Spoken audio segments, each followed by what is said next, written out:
How many of you are joining us for the first time for the conference today? You haven't been here until today. Just a couple of you? I have to tell you that if this is your first day at this year's conference, you've missed some awesome stuff. You've missed some fantastic speakers. The good news is, though, that all of it will be available online after the conference. You'll be able to go to the conference website, catch up on those speakers that you missed, maybe feel a little sorry for yourself because you missed them, but at least you'll have the opportunity to get the same information that everybody else did. So good morning and welcome. My name is Jennifer Ahern. I am the Chief Officer and Permanent Secretary in the Ministry of Health, Environment, Culture and Housing, and I'm very excited to be here this morning for the last sessions of the 9th Annual Healthcare Conference. It's hard to believe it's the 9th year, and I hope those of you who have been here for the rest of the conference have been enjoying it. Have you guys been enjoying the conference, the ones that have been here? Yeah? That's fantastic. How did you guys like your breakfast? Good, everybody got their breakfast?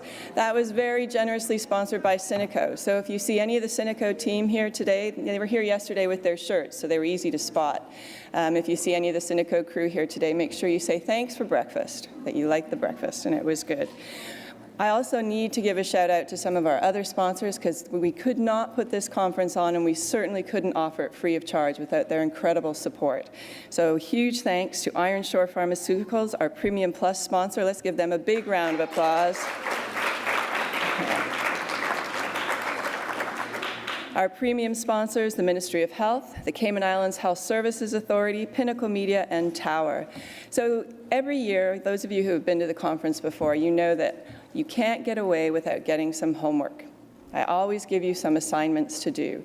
So yesterday's assignment for the people who were here on the coffee break was to find a volunteer and tell them thanks. So the volunteers, if I can get Lizette to stand up and just model the volunteer shirt for me, just so you all know who to look for. It's the people in these shirts. All right, so when I let you go for your coffee break, that's one thing you're going to have to do. All right, because it's going to be your last chance to tell the volunteers thanks. You also need to go get your flu shot. We've got flu shots going on next door. Yesterday, I understand we had 100 people get their flu shot. And the other really impressive number that I heard this morning is that yesterday we had 13 people donate blood. Can we give a big round of applause for the blood donors yesterday? Fantastic. And of course, there's also the health check station. Now that you've all had your very healthy breakfast, I'm sure you all resisted those really good pastries that were there and stuck with the fruit. Yes? No? Okay. All right.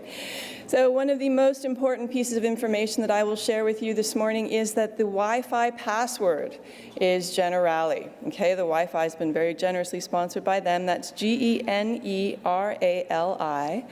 And make sure, please take a moment now before the speaker comes up to make sure your phone is either turned off or on silent. Okay, we don't want to be hearing the ringtones as we're having the presentations. So, are you guys ready? All right, let's get started. We've got some fantastic speakers this morning. And the first one we have is Ms. Sutton Burke, who is the Clinical Director of Infinite Mindcare. And she's going to speak to us today on the topic of Mindcare 101, how to ask for help, what to expect, and then steps to sustain changes.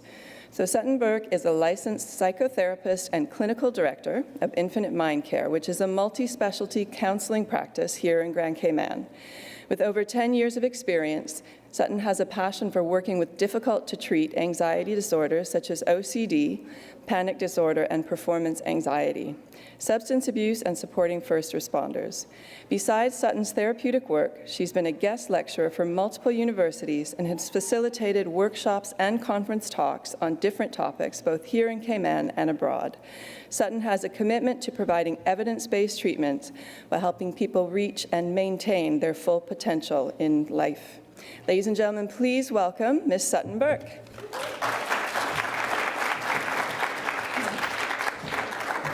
Thank you. I'm so glad to be here.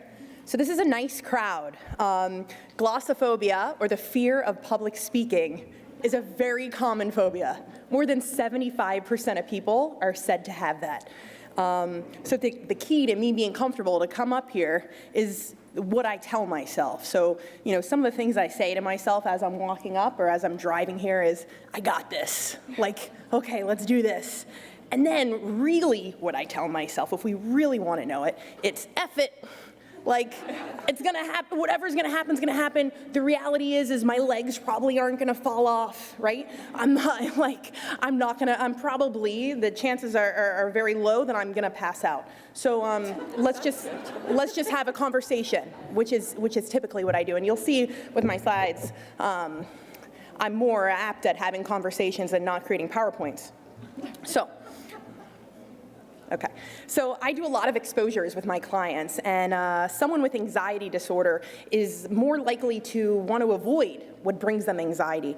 And what we know is that's really the worst thing that we can do for anxiety, and the key is confronting it. The key is facing it.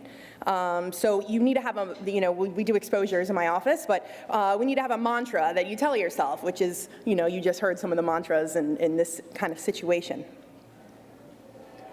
It's a little slow. There we go.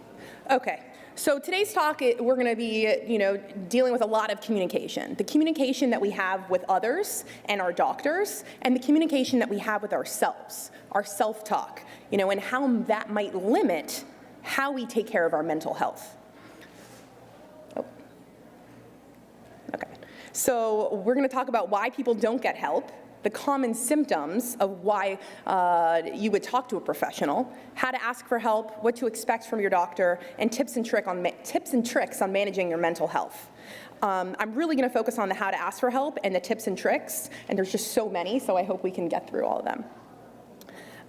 What we're not going to talk about is like different diagnoses or therapeutic modalities. I'm kind of staying away from that. I'm not going to get into so much detail of stigma. And then we're also focusing on how to reach out for help to your doctor, not necessarily coming directly to someone like myself, a therapist or a counselor or a psychologist. Of course, you can call me. Only 2 companies on island require referral to counseling. Otherwise you could just call me. I'm nice to talk to on the phone. You can email me, talk to me through social media, and we can get you an appointment. But the reality is 2/3 of people who have a known mental health problem or mental health concern or mental illness, they're not likely to reach out for help and get treatment. And the majority of those people are most likely going to speak to their doctor first. So I'm really talking to those people on how do you even have this conversation with your doctor. So a little bit of statistics, and I just gave you one at the bottom, is that 2/3 of people who have that known mental health issue, they're not going to get treated. They're least likely to get treatment. But what I really find interesting is that 1 in 4 people have some kind of mental illness, mental health concern, neurological disorder. Some studies say 1 in 5, but 1 in 4. That means that if it's not you that has this over your lifetime, that you are definitely going to know someone. It could be your best friend, it could be someone in your family, and that's a really powerful statistic. The other one from the Center of Disease Control and Prevention is that 17% of adults have optimal mental health. 17%. It doesn't seem like a very high number, and we're going to talk a little bit about what is optimal mental health anyway. What really is that? So people don't seek help for all different reasons, many different reasons: discrimination, stigma, whether it be in the workplace or by strangers, what we hear on TV. So the other one is really just neglect for ourselves. We're so worried about taking care of other people that we don't make ourselves very important. And that's one of the negative cognitions that we often hear from people is, I'm just not that important, or they have so much more serious stuff going on, so I don't need to take care of myself. And those are really common reasons why people don't get help. But one that I wanted to talk about that I think is really applicable to the Cayman Islands is what we imagine confidentiality to be with our doctors. Right? Like, we're afraid that, our doctor might see us at the grocery store, might see, knows our families. There's so many dual relationships that we've had here for so many years in Cayman when it's so small. And now, as the island has grown and so much more people are here, those dual relationships are starting to, become less and less. But confidentiality is something huge. So, something that we should all know is by law and by the medical code of ethics, your doctor cannot share any of your personal information with your family, with your spouse, with your kids, with your friends. Right? Besides what we might assume. So your doctor will also not talk to you about anything personal outside of their office. They are not going to come up to you and have this conversation with you about anything personal when you see them out. So I'll give you a little story, a little oversharing. I'm 17, I'm at a heavy metal rock concert with my friends, and I see my gynecologist. And I'm like, oh my God, my gynecologist. And I start giggling and laughing, and I tell my friends, oh my gosh, there's my gynecologist. And then, and she's with her friends, like looking very casual, and I walk up to her, and I'm like, hi. So I'm so embarrassed. I think she's like gonna draw a diagram of my vagina. I don't know, like in my 17-year-old mind, what she's really gonna do. And I was really embarrassed about it, and I kept seeing her throughout the day, and it was like bothering me a bit. So this is the reality. The only reason the doctor even looked at me, the only reason the doctor had the conversation with me, the only reason my friends knew that this woman kind of seen my vagina is because I said something. And because I brought it up to them, and I told all of them, and then I walked up to her. And so, again, at a certain age, your doctor can't even, if someone is under 18 and I don't have the exact age, if it's 13 or 15, your doctor can't even tell your parents if you go in to the appointment. They cannot share that information as private information unless you give written consent. And that's so important to know. So something else that as a therapist, we all have the same conversation when our clients come in. If I see you out at the grocery store, walking, wherever it might be, I'm not gonna say hi. I'm not gonna really look at you, I'm not gonna say hi. If you wanna say hi to me, and I will gladly talk to you. But I'm not gonna initiate that, because I don't wanna make you feel uncomfortable. I don't know who you're with or what if you want people to know that you're seeing me. I'm not going to initiate that conversation, okay? I don't want you to feel uncomfortable. So unless you say hi to me, and unless you bring something up outside of the office, I'm never going to talk about that stuff. And with doctors, it's a little bit different. Maybe they're a little more friendly. They can be, and it's a little less stigmatized, but they're not going to share any personal information outside of the office unless you start asking them about something, right? The other thing to understand about your doctor is that your doctor got into this field 99.9% of the time because they want to help people, because they love this. They're not here to judge, right? This is not their job to judge. A good seasoned doctor has heard it all. Right? I practiced in Chicago in drug and alcohol treatment and anxiety disorder clinics. I have heard it all. So people are always like, there's certain things that they don't want to share. They think I'm going to judge them on. If I've never heard it before, I might get a little curious. Maybe my face is like, I've never heard that before. Okay. But this is not my job to judge, and certainly not your doctor's job to judge. And they typically won't. They're there to help you. Now, we're going to talk about in a little bit, if you really feel judged by your doctor, that's a whole other conversation, and then we got to talk about what you need to do. But when you're just deciding to go talk to someone about this stuff, they're not going to judge you, right? So it's easing that concern. Okay, so some common symptoms on why you should seek professional help and talk to your doctor about certain things. There's a huge, I could add 100 more things to this, but I'm going to talk about the ones that are important to me. So the first one, change in your appetite or turning away from healthy habits. Really overeating, binge eating at night, or maybe you notice that a couple days have gone by and you just have had this feeling in your stomach and you haven't eaten. Right? That's something you want to talk to your doctor about. Trouble sleeping too much, sleep disruptions. A lot of us don't realize just how important sleep is, almost one of the most important for our mental health, physical health.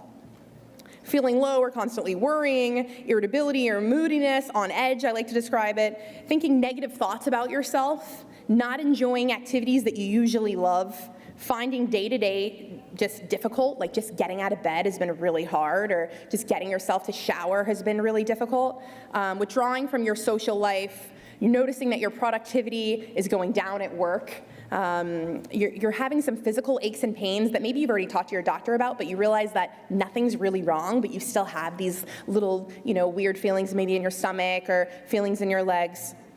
Seeing or hearing things that other people can't see and hear, it's a little more we would assume would be obvious, but not for everybody. And a big one is that your family and friends start to worry about you.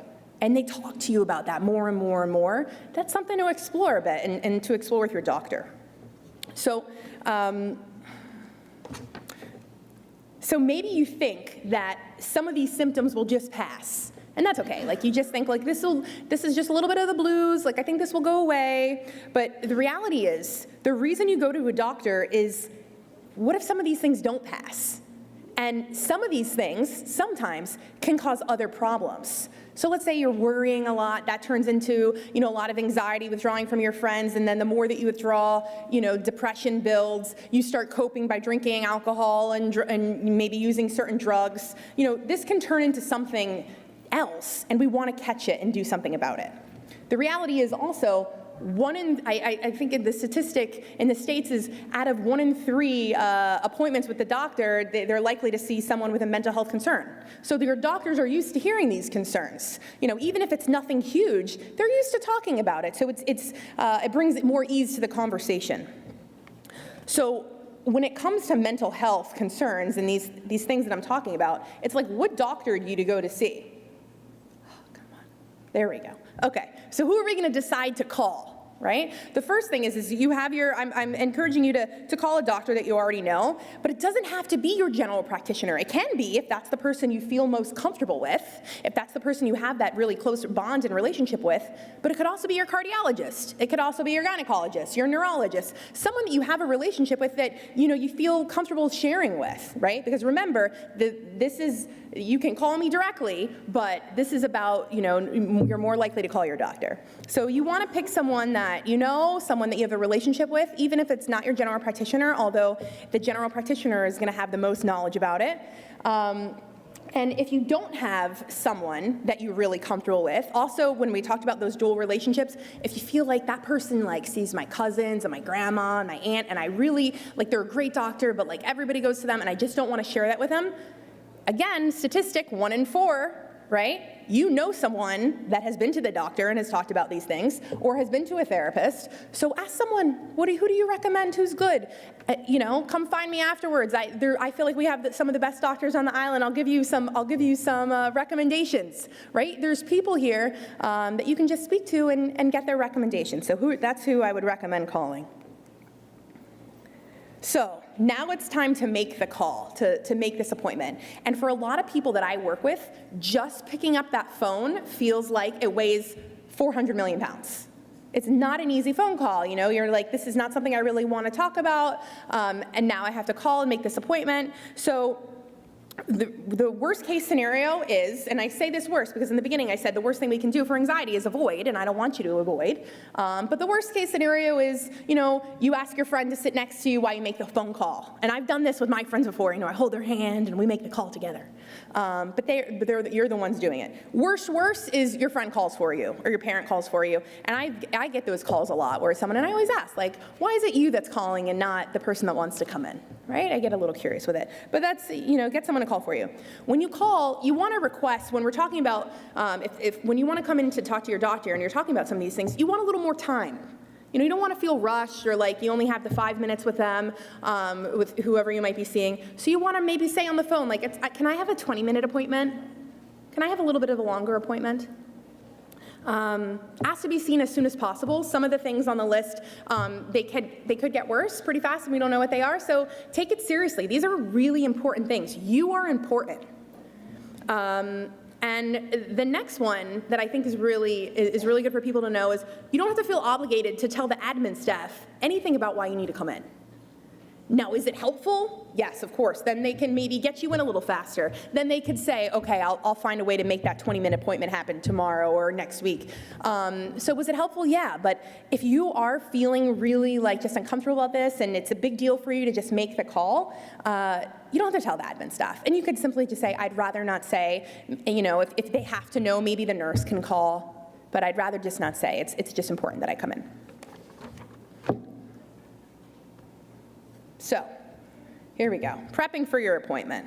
So a lot of times we get a little nervous for these kind of appointments to share about things. It's very common, and we learn this in graduate school, what happens when you've just sat there for a whole hour, a doctor sat for 20 minutes going through all these things, asking you questions, and then you leave and you're out the door and you're like, oh, and by the way, last night I was, took 20 pills. And they're like out the door, and by the way, and then they tell us this like big thing that would help us kind of understand what's going on a little bit better, and by the way, I have this big lump, and it's been there for 5 years. But that happens because we get a little bit nervous when we're going into an appointment, and then we get bombarded with questions, and our mind goes blank, and we don't know what to say. So the prepping for the appointment is to have these things written down. So write down some of the things you've been worrying about. Write down some of the most important events that you feel like have maybe contributed to what's going on. Write down how this is negatively impacting your day-to-day life, right? And then you go in prepared. We're talking about the empowered patient for the last couple days. This is being the empowered patient. This is being an advocate for yourself. Write it down. Any supplements that you take, medications. So often we get the patients that are like, and I've even done this before. What vitamins are you taking? Right? Are you on any medications? Actually, yes. I have no idea what it is. So, and then you got to wait for another appointment to tell them, and that might be imperative information. Okay. So this is the big kicker for me right here coming up when this lies. So reminder before your appointment. Your doctor is not a mind reader, right? This is like huge for me. We talk a little bit about cognitive distortions in a little bit. Your doctor is not a mind reader. You might describe things and, maybe it's showing on your face, you look a little sad, or maybe you even start crying. They have no idea what you're thinking unless you say it, right? So my advice is just come straight out with it. Don't expect them to guess how bad it is. If it's bad for you, really tell them, because they might not know. And they're not, I know a lot of great doctors that it seems like they're magical at times. I don't know any psychic doctors. Right? And maybe they're out there. I haven't met them yet, So you want to tell them, right? And you want to tell them the whole truth, right? You want to tell them the whole truth. Don't leave stuff out. Again, your doctor's not a mind reader, and if you don't tell them the whole truth, they might not know what to test you for. They might give you medications that might negatively interact with some other things that you're doing. I get this a lot at our practice. We also deal with a lot of substance abuse and alcohol stuff. And a lot of times we send the clients to the doctor. They had just been to the doctor before they came in, and they say, I had a good physical. Well, there's other things that your doctor could test you for. And, so I'm asking them, well, did you tell them that, how much you're really drinking? No, they didn't ask me. Okay. And then I get upset that they weren't asked, but also we want you to disclose it. I hear a lot, well, if they don't ask, I'm not going to say. I don't feel comfortable, and, I don't want them to know. But some of these things are going to then the doctor can't give you their best service if you don't tell them. So it's so important. And I know there's sometimes a worry, well, if I tell them this, they're going to label me. They're going to peg me with this, and then they're not going to give me maybe something that might help me, or they might see me out. And so then that goes back to the not judging and all of that other stuff. So important. We're gonna talk about, later on, like mind reading and stuff like that for yourself. It's like, how often do you think you're a mind reader? How often, do you think that you can, what someone's gonna say, what they're thinking, right? These are all cognitive distortions that get us in a lot of trouble. And certainly, not a lot of us can do it. Next slide. Okay, there we go. Okay, so what you can expect at this appointment. So what you can expect is that you're probably going to get pretty vulnerable, right? That your doctor's probably going to ask you a lot of questions. Maybe people have asked you them before, maybe not. But they're trying to get a better understanding of what's going on. He or she may offer you some medication, but maybe they won't. They might encourage you to see a mental health professional. They might give you a little advice on simple lifestyle changes. Again, it's important to remember your doctor's not a mind reader. So when you go into the session, with the expectation of, my doctor is going to give me medication, or my doctor is going to do this, tell them. So if they don't, give you what you want, or what you thought you were going to get, or if they don't ask you certain questions that is really why you're there, then that's when we have to come out and tell them, right?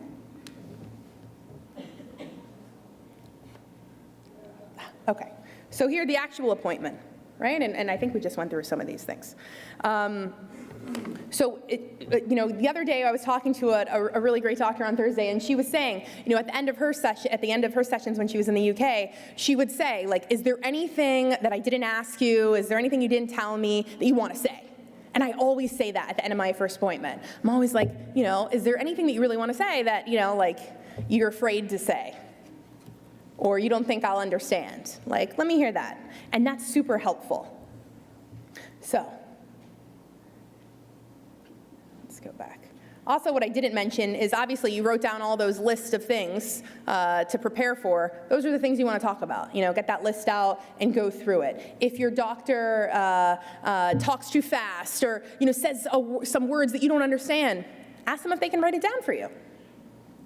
Again, you could have a friend come with you to the appointment if you need to, if you feel more comfortable. And I like to see that sometimes. I've had people come sit in my office with a friend or a family member just to hold them kind of accountable, that they'll admit what's going on, or if they'll leave something out. Sometimes, again, you get into that appointment, you're feeling a bit nervous, you're feeling like a little unsure, and then you kind of leave out a few things. So it's nice to have someone there with you, or not if you don't feel comfortable, and it's nice to have the things written down so you can share. Okay. So now getting a second opinion. I've mentioned a couple times, it's not your doctor's job to judge, and most won't, and they have this experience, but what if you get to the appointment and you just feel not heard? You feel rushed, you feel invalidated, you feel like maybe, like they say to you, tell them something and they go, gosh, I'm disappointed to hear that. Or especially just being in Cayman, maybe many of your doctors have known you for a really, really long time, and they go, oh, I'm so disappointed to hear that. Oh, I would never think that you're that kind of, that you would do such a thing, or that you're that kind of way. And these are all things I've heard that have been said to people. So if you feel that way, the first thing that I would encourage you to do is to have a conversation with your doctor, especially if it's a long-term relationship. Have a conversation with them and, kind of say that, how that impacted you, and, maybe that will help move you guys forward. But if not, get a different doctor. Like I said, we have amazing doctors in Cayman. I just feel so grateful to live here and have some of the medical care that we do. And get a different one. Remember that 1 in 4, there's someone there's someone close to you that has a really great doctor. Do not feel obligated to stay with someone if you are just feeling so uncomfortable and so invalidated. And if you always feel invalidated by every single person in your life, that's a whole other story, right? But I'm talking about when you go, if you don't really feel heard, if you're not taken seriously for some of these concerns, right? If someone just says, just think positive. I talked about this last night a little bit on the panel. You're going to be okay. Just think positive. Keep doing what you're doing, and everything's going to be okay. After you've just shared all this stuff, I don't know if that's the most helpful thing. What we want to do is, how do you think positive? What do you need to do to work on those thoughts, right? Okay, so let's say you went to the doctor. We're going to change tunes. You went to the doctor. You asked for help. You maybe got referred, hopefully to me. You got referred to someone, or you got some good tips that you're going to try out now. Some new things. So now we're going to start talking about things that are important for mind care. Things that are going to sustain change in your life. Okay. So what is mind care? Mind care is how we empower our clients and how we empower ourselves to create optimal mental health, right? Also known as healthy mental health habits. So what can we do? Now, what's very interesting is that I had I was just sharing with Ms. Ahern, I had a client who recently came in, and we've been working on some really interesting anxiety stuff, and they said, well, I've been reading a lot about anxiety online, and the younger that you are that you have an anxiety disorder, the more likely you're going to have a problem later on in life. Okay, that's great. That's actually good information. But why do you think that is? Why does you have a problem later on in life? And I hear this from so many of my clients who have been to multiple therapists over the years, and the answer is typically, well, I was doing really, really well, and then I stopped doing all of those things that were really helping me, like journaling, like meditating, like working out, like eating healthy, like, gratitude, like on and on and on and on, right? So that's why we see that maybe throughout a lifetime, and there's lots of different research to say lots of different things. But so when we talk about these mind care tools, it's about how do we sustain change? It's how do we keep this going? So some of these things I'm sharing with you are not going to be new. So we have mind care, the obvious. And I put question marks because some of them are not so obvious for some people. So the first one, and I mentioned this before, was sleep. Sleep is important, and sleep hygiene. We don't realize if you're not getting enough sleep, or if you're waking up multiple times in the middle of the night, that's going to cause brain fog. That can cause all sorts of stuff in you, like the moodiness and irritability that I was talking about earlier. But with sleep, it's a little bit of the chicken and the egg. So what comes first? Did the mental health disorder come first? Because so many people who have mental illness have a lot of sleep problems. Or did the sleep problems cause the mental illness? And what we do know is that the more people, people with bipolar disorder, if they're not getting good sleep, it could trigger mania. It could trigger, a panic attack. It could trigger depression. And it just affects those neurotransmitters in the brain, and it's so important. So when we talk about sleep hygiene, what is that? Well, that's having a bedtime, a regular bedtime. That's having a bedtime routine, turning off the lights at a certain time, keeping it pitch dark when you sleep, no sound. I know a lot of people like to sleep with the TV on. You can get a white noise machine if that's helpful, but the sound and the light from the TV, it doesn't allow you to get into deep sleep, right? Electronics before bed. All these studies just keep coming out, so much evidence to support. You got to turn the phone off, not in front of your face or the TV or the computer, 1 to 2 hours before bed. That is reality. There's just so much research to show that negatively impacts our sleep. And it's hard. And sometimes, I encourage people to keep those things out of the bedroom, keep them in the living room, keep your phone in the living room. And I know that's difficult because in case of emergency, a lot of times we don't have landlines. Keep it on the dresser. So it's just good sleep hygiene. What's your routine? Taking a hot bath, drinking a cup of chamomile tea. What is your routine for sleep, right? The other thing is we can't depend on sleep medication. And I have so many people they need it because their sleep is disrupted, but they've been taking the sleeping medication for a very, very long time, and if you read the bottle, it's not meant to be taken that long. So there are a lot of other ways that we can help with our sleep or figure out what's going on that we're not sleeping. Something that I've done with patients in the past is CBTI, cognitive behavioral therapy for insomnia. Next one, healthy eating. Sugar is the mind killer, right? I know last year was all on food and mood. I'll give a shout out to Dr. Wagner, a psychologist with us. Last year's on food and mood. She came all up here and talked about the ketogenic diet, and which I'm very grateful for. Sugar is a mind killer. It is quickly absorbed into our blood system. It gives us that good feeling, that urge, and then we have a drop of the serotonin. We feel bad afterwards. Right? After the energy starts to decrease, leaving you feeling tired and low. It's the same with caffeine. So I can come up here and preach this all I want, but it's a matter of us choosing, to do it, and us having some self-introspection on how it impacts us. Not everybody is the same after they have, sugar or caffeine. For me, I know I can drink 1.5 cups of coffee in a day. One really, and then on a day today, I'll have a half a cup after this. If I have any more, I feel jittery. I feel like words are coming out of my mouth faster than I'm really thinking about them, and it's an odd feeling. I feel anxious. I start to feel a weird feeling in my chest. And I know for a lot of clients with anxiety, they can't have caffeine. I work with a real specialized psychiatrist out of New York, and in every one of her reports for these specific anxiety clients that we work with, she writes, I recommend no caffeine.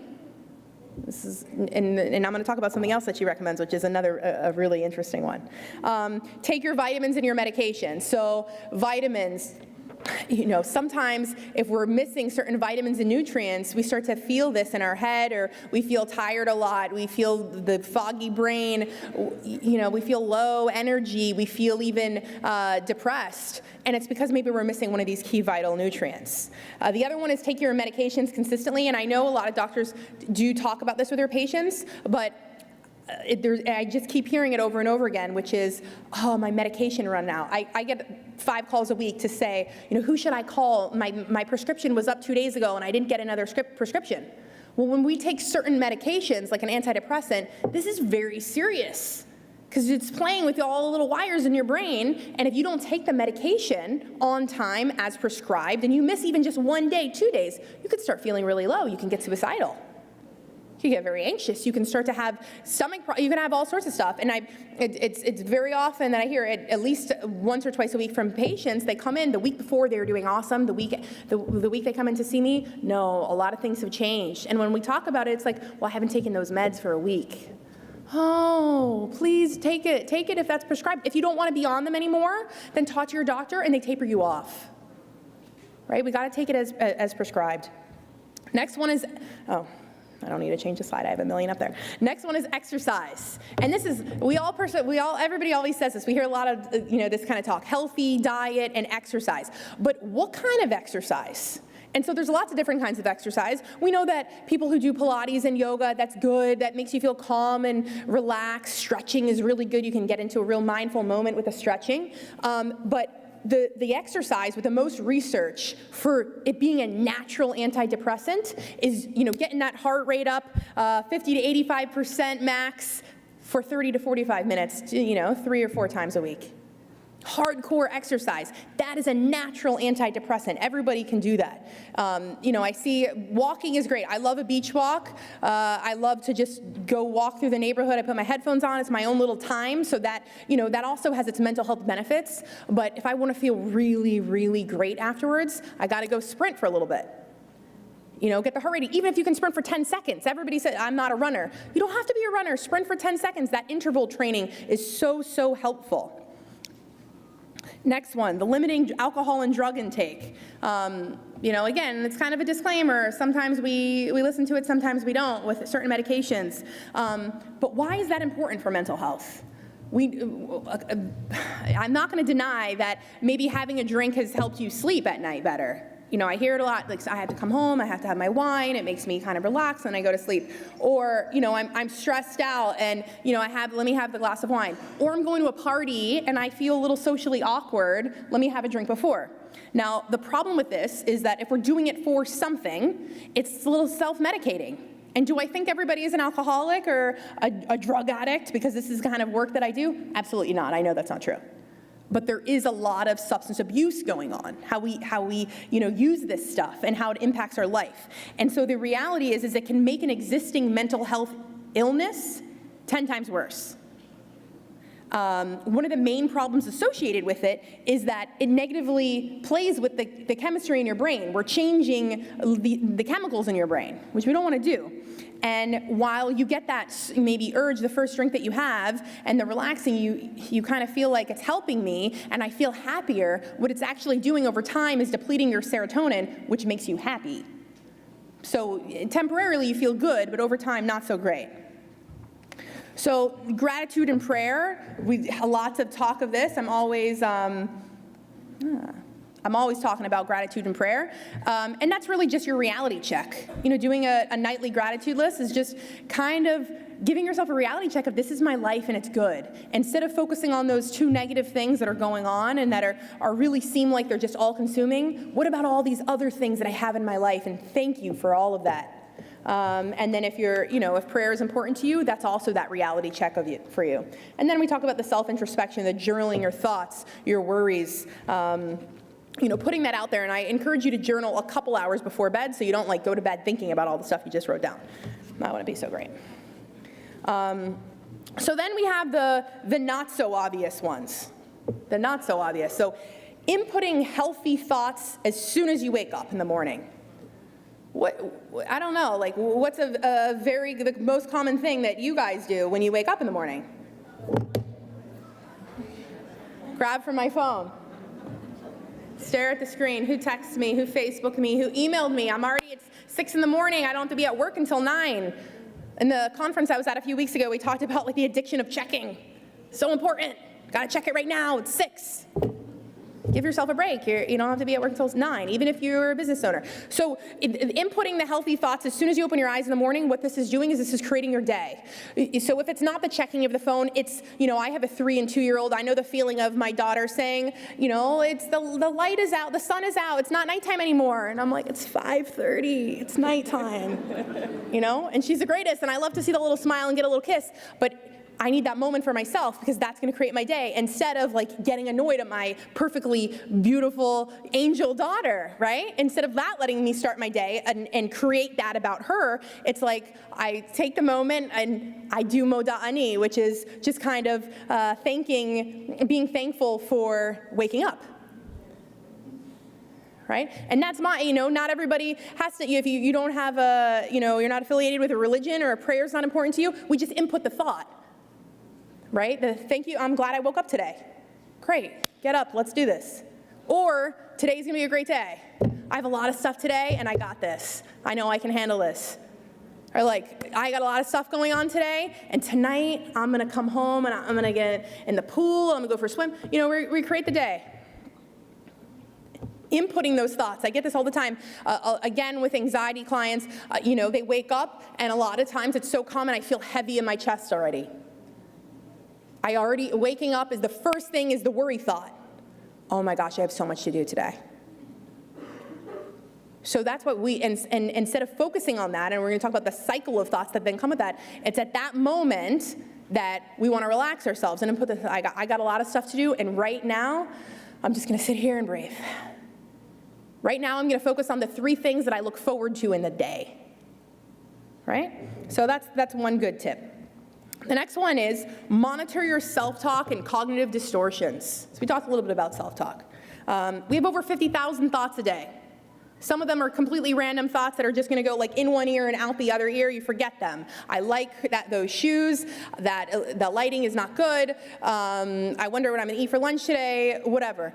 But if you come check out our booth, we have some cognition cards, some thought cards, and there's a little bit of tips and ideas on the back of them. But the reality is that our beliefs typically create our events that happen in our life that created our beliefs that then create our thoughts. This then creates a cycle of thoughts. So you are having these 50,000 thoughts a day, and if a lot of them are negative, that's going to create your whole day and conversation in your head. And then when you're having those conversations in your head, then that creates your feelings, and then that dictates your behavior. If you're thinking all day long and your beliefs are, I'm worthless, I'm not important, I'm stupid, I'm not good enough, I'm never going to be able to do this. All these things in your day then are going to really seem that way. It's just going to kind of reaffirm what you're believing about yourself and these thoughts in your head. So we talk about like monitoring the self-talk. What is really going on? And I ask people this all the time, and a lot of them can't tell me, and that's okay because we're not being aware because it's just an automatic negative thought, which we call ants. But then I say, okay, for homework, write down some of the thought, some of these situations, what happens in these different situations, and what are you thinking? And then we start to get a clear picture on what people tell themselves, which often is very, very negative. Things that really are a bunch of garbage and not true about yourself. And that's why we have the cognition cards, and I encourage you to come meet us at our booth later and get one for yourself, which one speaks to you, because those are the thoughts we want to remind ourselves, because that's who we are, not all the negative stuff. So how often do we think like we're not good enough, I'm not okay with who I am, and we're mind reading what someone else is thinking about us, this like negative, oh, they don't like me, they think I'm stupid. They're not going to call me, or they're not. That's the mind reading. That's a cognitive distortion. So I encourage you, you don't need to come see me so I can teach you them. Look that up. Look up the most common top 10 cognitive distortions. Mind reading is my favorite. Future telling. And we all do it, and that's when we start catching ourselves, because those are those lies that we tell ourselves, and they get us in a lot of trouble. So we want to get really monitor what's going on. The next one is disrupt the urge to ruminate. So something happens at work, maybe you did something wrong, and your boss points that out to you, comes to your office and says, oh, you kind of messed up on this, and I need it in 5 minutes, and I can't believe you did this. Now, maybe your boss isn't in this room or hasn't been here over the weekend learning about the importance of communicating. You're here.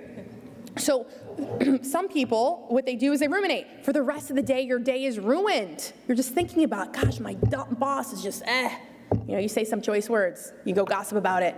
It ruins your day. So then what we do is we want to, okay, that wasn't a great conversation, but now what can I do about it? Now is that helping me?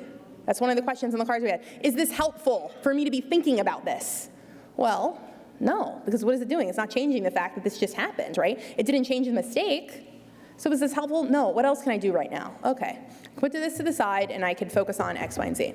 And then at the end of the day, it's like, well, this happened, and yeah, that was a bad series of moments, but what were 3 positive things that happened today? And I love this when I work with teenagers, and they come in, and they're like, worst day ever, and they tell me, and they tell me what's going on, and yeah, I mean, that is an awful feeling.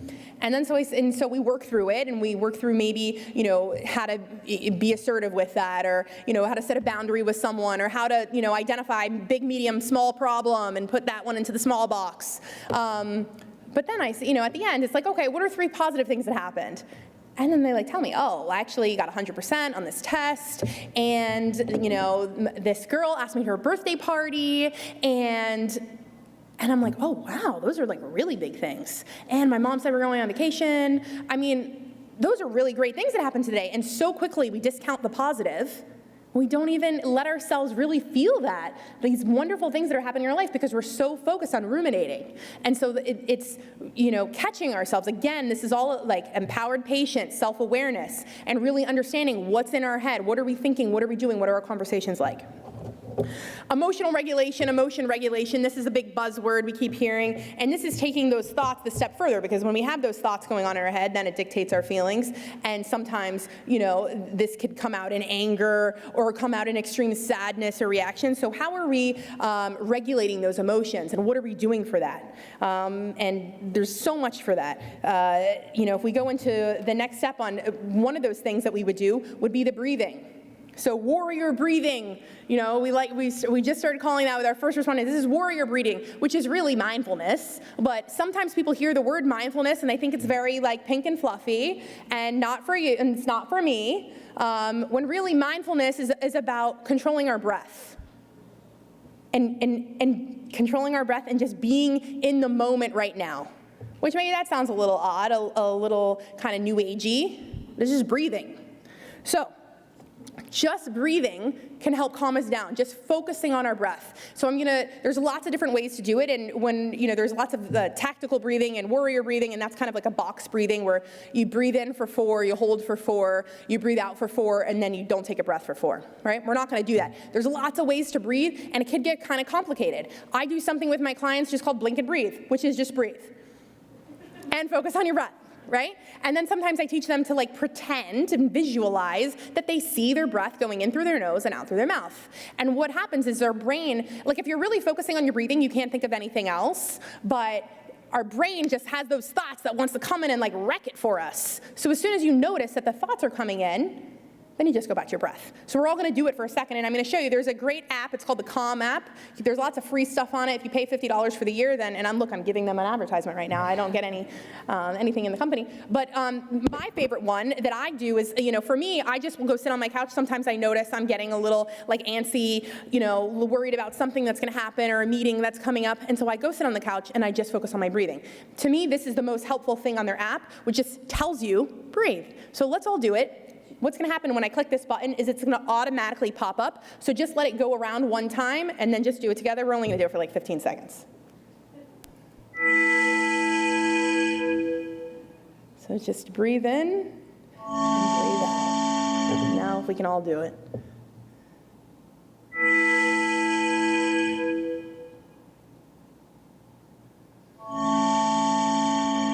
Do it one more time, and if you feel like it's too deep of a breath, just then hold your breath at that point until it tells you to do otherwise. There you go. That's it. Just breathe. right? And that's, we all laugh at it, just breathe, because it really is simple, but it's very hard. It's very hard because those thoughts are there, and that's why we got to monitor them. But when you have something like this, like a visual, it's very helpful. Okay. So now we have setting realistic goals and managing expectations. These expectations breeds disappointment, right? When we have all these expectations. So it's like, what are your goals? Are they realistic? Right? And we don't want to say, like, we always tell people you can achieve anything you set your mind to. Of course you can, but like, how fast? You know, I want to lose 50 pounds. I want to lose it tomorrow. All my friends hear me say that, right? But what's the real, and really I want to lose in 2 months, okay? Let's be a little more realistic, 50 in 2 months. But that's not even realistic. You know, what's your real goal? How long is it going to take you? You want to get a new job? Okay. How long? Give yourself a year to plan it out. How are you going to get there? So you want to manage those expectations of what you think is going to happen, and then have the backup plans. And then it's, well, what if that doesn't actually happen? How are you going to handle it? Well, I can roll with the punches, which we have a talk at 2 o'clock at Books and Books. We'll do a little plug. At 2 o'clock at Books and Books, we're going to talk with resiliency. So what happens if things don't go as expected? How do you deal with it? When you feel that disappointment, how do you regulate your emotions? How do you ruminate in it? How do you catch the urge to ruminate? The next one that we do, and we do this when we do critical incident debriefs with first responders, is finding meaning in loss and trauma. This is huge. Inputting the positive after a loss. This doesn't mean to invalidate your feelings of what you're experiencing. No way. Loss and trauma is difficult and hard, and there's a process that everyone goes through. But what we know for the people who are most resilient and who are really, taking care of your mind and to prevent PTSD, to prevent long-term impact of loss and trauma, is you want to input that positive. You want to find the positive in it. So I'm so sad that this happened in this situation, and thank God I'm, safe. I'm alive. Whatever it might be, what's the positive in this situation? At least I really don't like that conversation. I felt like those people were not being nice. They were rude. They were disrespectful. What's the positive? Well, actually, I did get to say some of the things I really have been wanting to say for a long time. So maybe they didn't hear me, but I know I said it. So you want to get that, inputting the positive. The next one is assertiveness and boundary setting, healthy communication. And we talked about that with the doctors. If you're not happy with something that they're saying, then, be assertive. Be assertive. Talk about what you need. Set a boundary. We need to just say no. Right? For mental health, it's so important to just say no sometimes to things. People ask something of you that you really can't do, and it's making you sad, and it's affecting you. Maybe it's hurting your family, because you can't, you really can't do it, but you say yes because you don't have their feelings, or they're in a tough spot. But by helping them, you might put yourself in a tough spot. Sometimes we got to say no and make that okay. And another little one-liner that I teach people, and then I have to remind myself: not my problem. And not, there's certain things we want to help people. It's important to help people. I mean, volunteering, which I don't have on there, it's an important part. Giving to others makes you feel good. That helps our mental health. It sustains longevity, right? But when we're giving, or, not setting boundaries, people, we're hurting ourselves. And we have to remind ourselves to just say no. Some other ones is, and I know we're tough for time here, identifying your support team, your support system, and being social.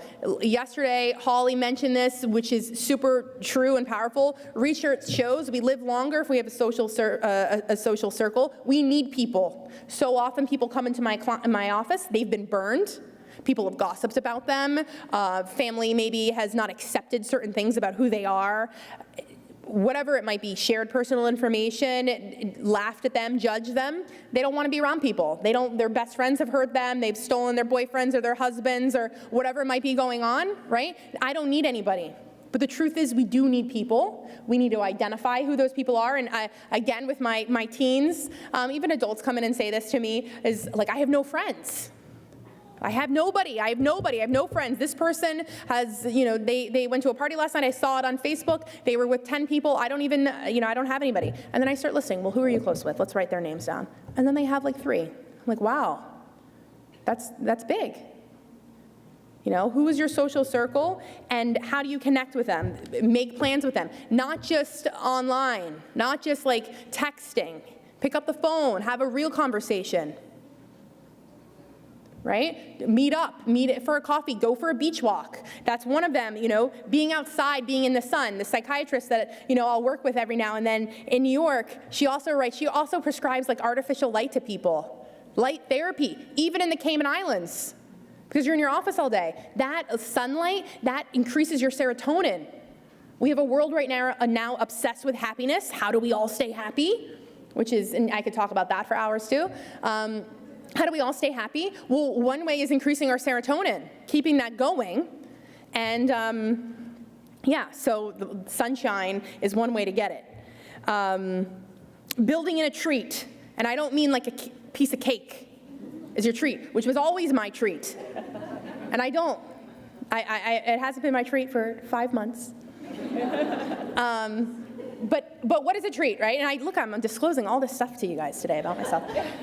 So what's a treat? A treat can be other than a cookie for ourselves and for our kids. A treat is getting to watch our favorite TV show, because I've just listed a million things that we could be doing for our mind care. You don't have so many hours to watch TV or to be on your phone, right? If you have to turn it off. So a treat can be a bubble bath. A treat can be getting a new lipstick, or even just like trying on lipsticks. Right, for a woman. A treat can be listening to a podcast, going to the movies, letting your dog or cat sit in your lap and, just, petting them for a little bit, taking time alone. We need that me time, even if it's, just short, because we have busy lives. So the last one is preparing the night before, which goes back to scheduling. It's what we all do as parents. We want to prepare the night before our kids. It makes life easier. Talked about, fear of the unknown. For life, anxiety, a lot of it is fear of the unknown. We don't know what's going to come next, and that freaks us out a bit. But what we do know is when we are prepared, we do know some things that are coming. Like we know that we have the test. We know that you have the presentation. So it's about, getting that stuff done ahead of time, which is easier said than done, but we schedule it. And that's so important, because when we don't do those things, we feel it, right? We feel it in our chest. We feel it in our stomach. We get a little sick. Maybe we don't do as well, right? And then that negatively affects our mind care.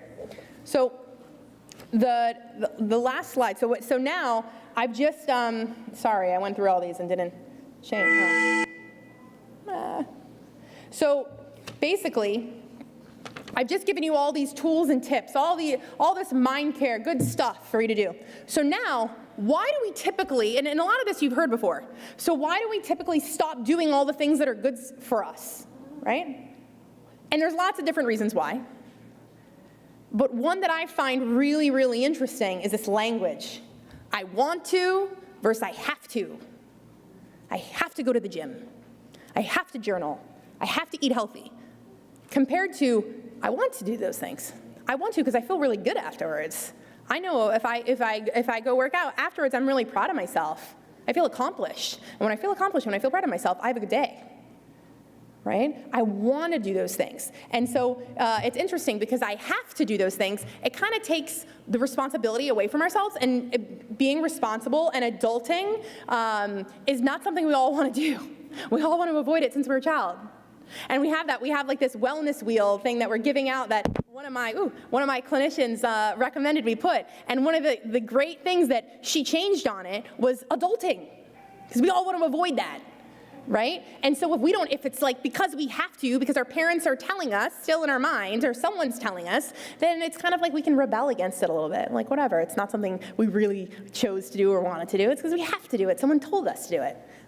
And that mindset gets us into a lot of trouble. So it's like watching that language for all of these, these little mind care things that you're going to start incorporating into your life, on like how you talk to yourself. That goes back to that self-talk. I want to do these things because I know it makes me feel so good. It makes me live a really great life. It makes me positive, and it makes me have all these great interactions with people. I want to do this. I choose this. This is what I'm choosing for myself. And when you kind of get out of that mindset, then you remind yourself and you get back into it. Why am I doing this? And that's something else I can talk about, is like the values, like what are your values and why do you choose these certain mind care things? Why are those things important to your life? it's important to eat healthy and to work out because I want to feel good, but I also want to live a long time so I can see, my kids and my grandkids and, what is that, why is that you want to do these things? That you want and choose to do these things. So anyways, I'm Sutton Burke. Thank you so much for having me.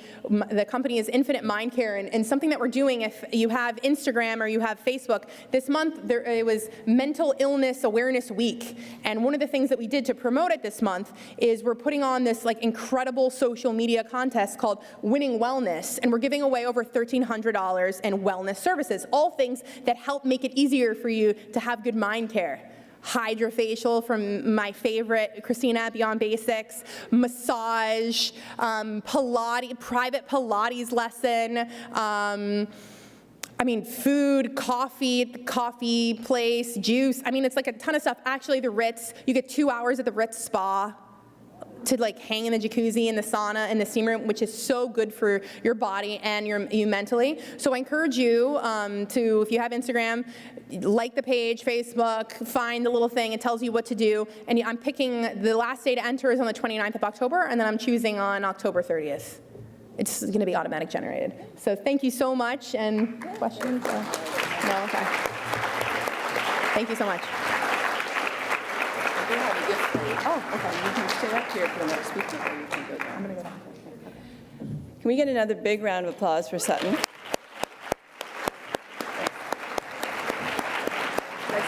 Just stay there. I think that was a fantastic opening to our day. Thank you for the breathing moment. I think that was really, really cool. And some great food for thought in there, some things that we can all apply, I think, as we go through our daily lives. So we're going to create the day. We're going to keep going. I'm going to give you a small token of our appreciation for your presentation. Again, it's sponsored by Kirk Freeport. Thank you so much for that and for spending some time with us this morning. Thank you so much for having me. Oh, thank you.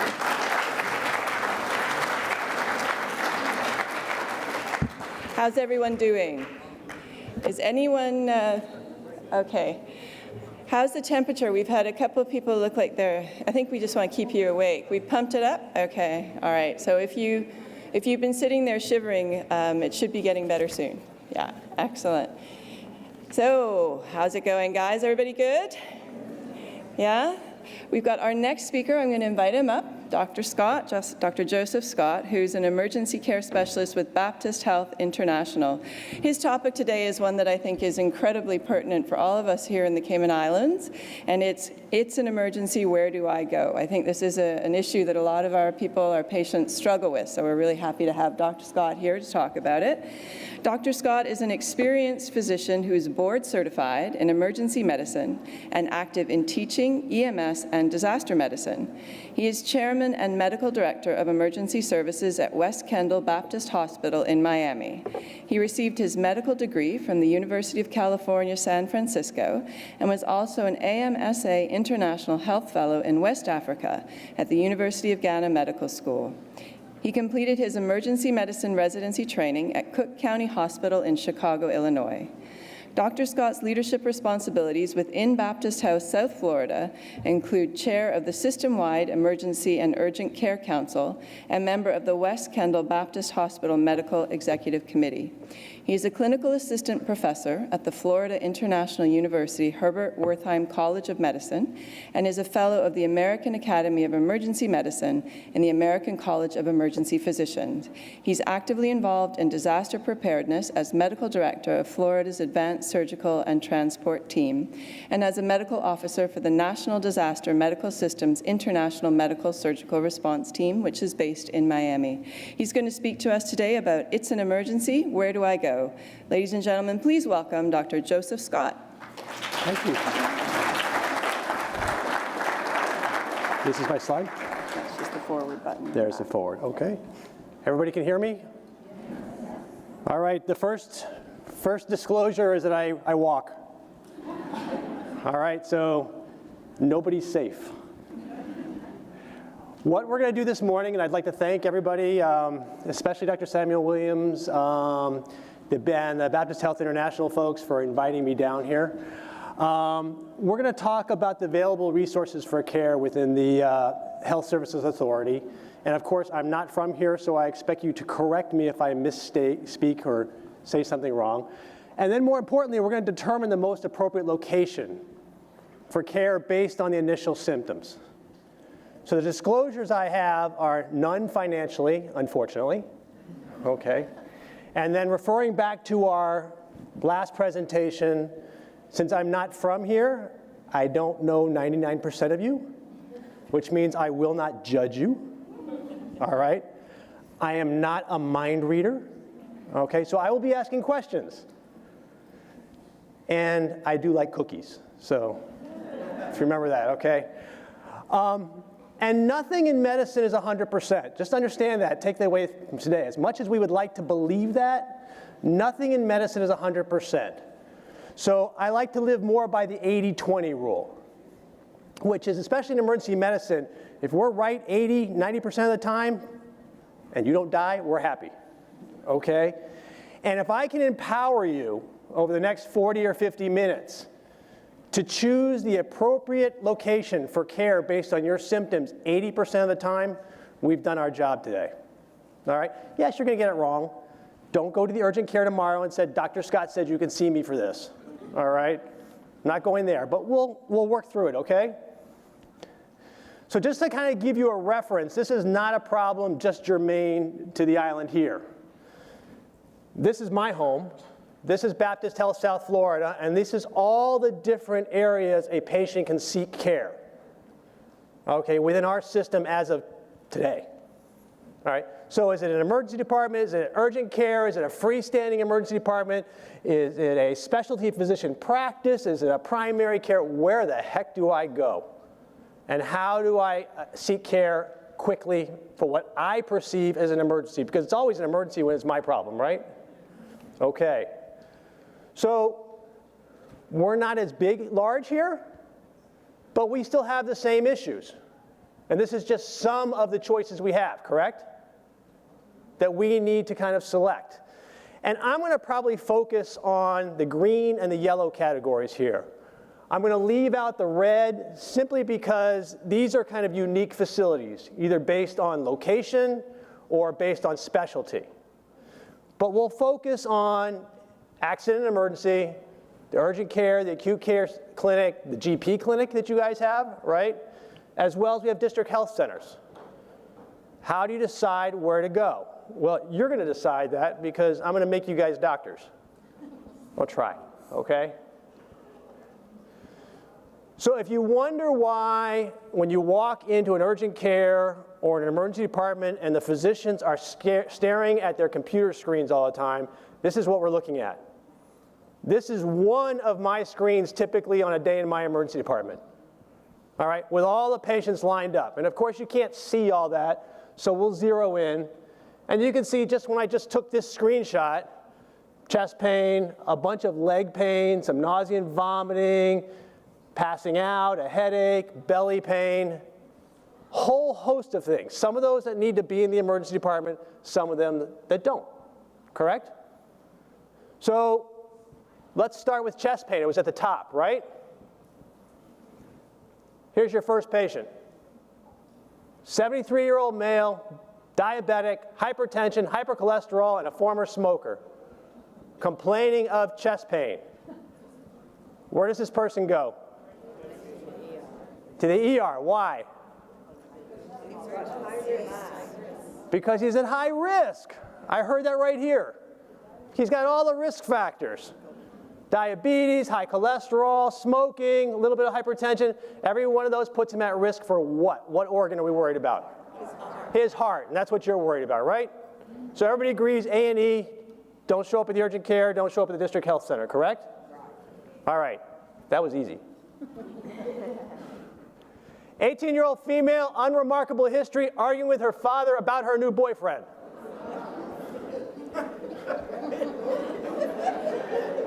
I have 3 daughters. Where's she going to go? Home, right? Unless, of course, her boyfriend is a cocaine dealer. Now you have to start worrying, right? So you might have to ask a few other questions. But on the whole, does she need to show up anywhere? Maybe the clinic that we were at previously, right? There you go. Okay, Infinite Mind, right? All right. 40-year-old male, hypertensive, just arrived from London. Ooh. What do you think? Maybe urgent care. I heard urgent care. I'm sorry? A&E you heard? Why? Depending on the circumstances. No, I need definite. You got to decide. What? GP. So I hear everybody. Everybody's confused now. So what am I worried about there? Nothing. I heard nothing. All right, so if this person's always having chest pain, this is constant. But if this is new in a 40-year-old, what are you thinking?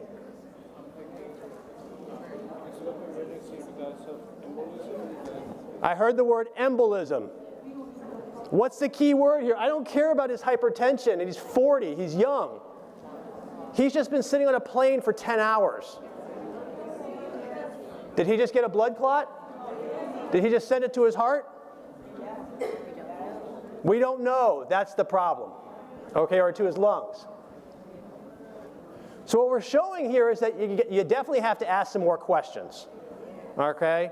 And this guy may not have any other risk factors except that he was just traveling for the last 10 hours sitting down. All right? Is his leg swollen? Is he short of breath? These are the kind of things. If this guy shows up at A&E, I'm not going to argue. If he shows up at urgent care, they may send him to A&E. All right? If he shows up at the GP, that may not be the best place. Make sense? 46-year-old female runs 25 miles per week, pain for 2 weeks, only at night when she's laying down. So she only gets the chest pain when she's lying down.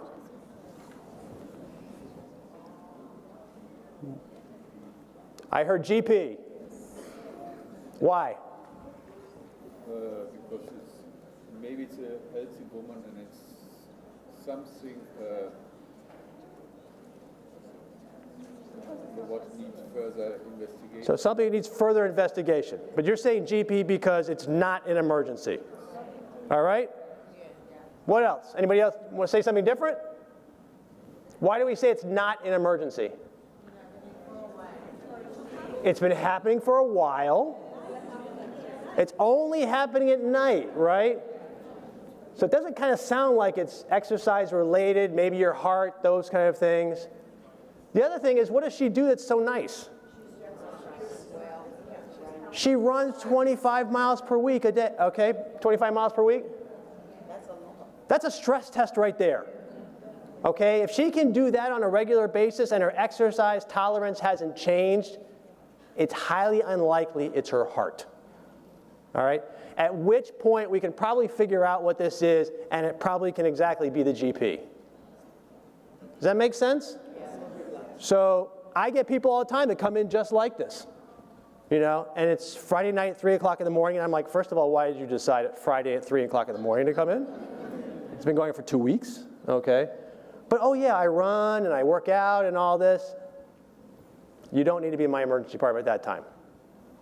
I'm not judging you, but make sense? Questions?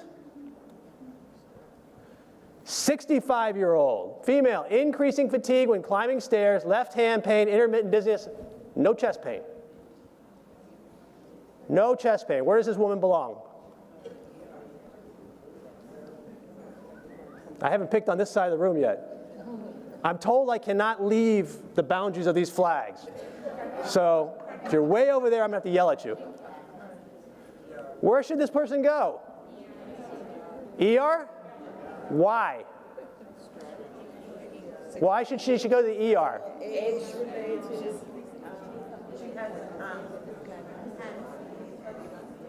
Pardon me? Sounds cardiovascular. Why does it sound cardiovascular? She doesn't have chest pain.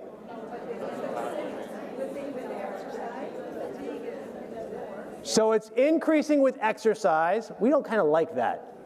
Okay, that means we're putting a stress on our heart and we're getting chest pain because of that. So whenever it increases with activity, we don't like that. What else? It's in the left arm.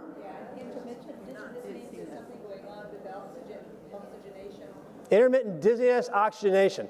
I will say that you are correct about the dizziness. I'm not sure it's definitely the oxygenation, okay? But this is actually, unfortunately, the classic picture of a woman presenting with cardiac disease.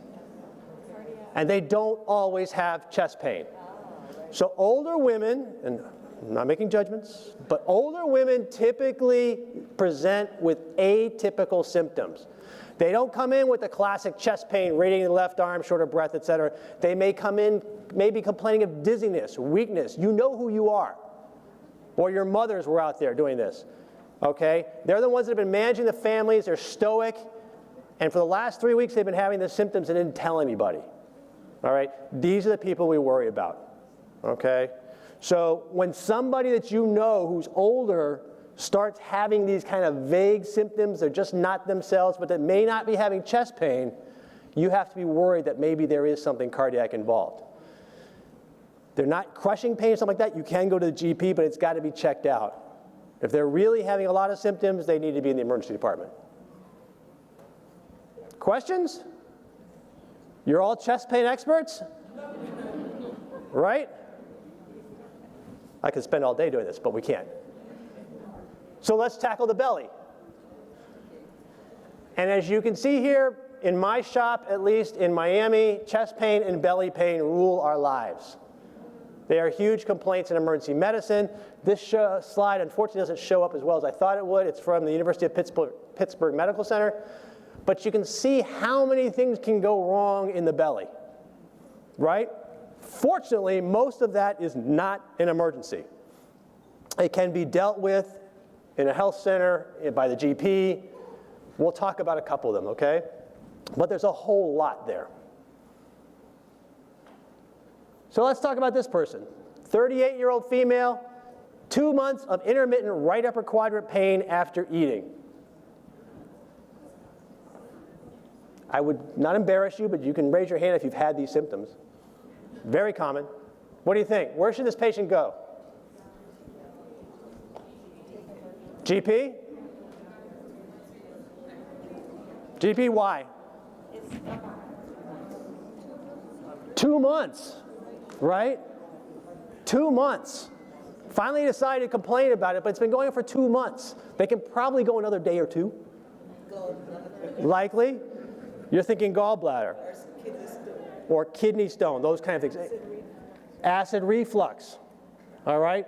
All of these are are in the differential diagnosis. The GP, the urgent care physician, the ED physician will be thinking of these issues, okay? But with 2 months and no other symptoms, it's unlikely it needs to be taken care of at 3 o'clock in the morning. Right? But now her pain is severe with fever and vomiting. ER. Anybody else? At a minimum, an urgent care and probably the ER. Because we don't like fever and we don't like vomiting with belly pain. Okay? Not all vomiting has to go to the ED, but the combination of those, we don't like that.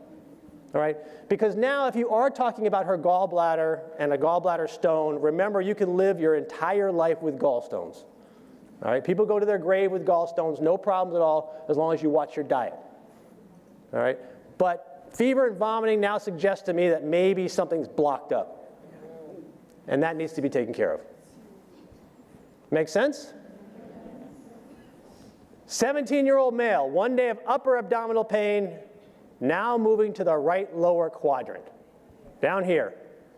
No vomiting. Concerning, not concerning? 4. I heard the word appendicitis. Everybody agree? Anybody want to argue with that? I like argument. But it's moving. Where the appendix is, exactly. And I gave you this because this is the textbook case of appendicitis. Appendicitis usually starts somewhere up at the middle. It's kind of vague, and then as it gets worse, it moves to the right lower quadrant. All right? The other thing is it's only been 1 day. All right? It's not the 2-month history. So pain that comes on and gets pretty severe fairly quickly should lead you more toward the emergency department and away from the GP. Make sense? Yeah, makes sense. All right. What else do I want to say? I think that's it. 16-year-old female, 1 day of burning with urination. GP. Anybody else? This is your daughter.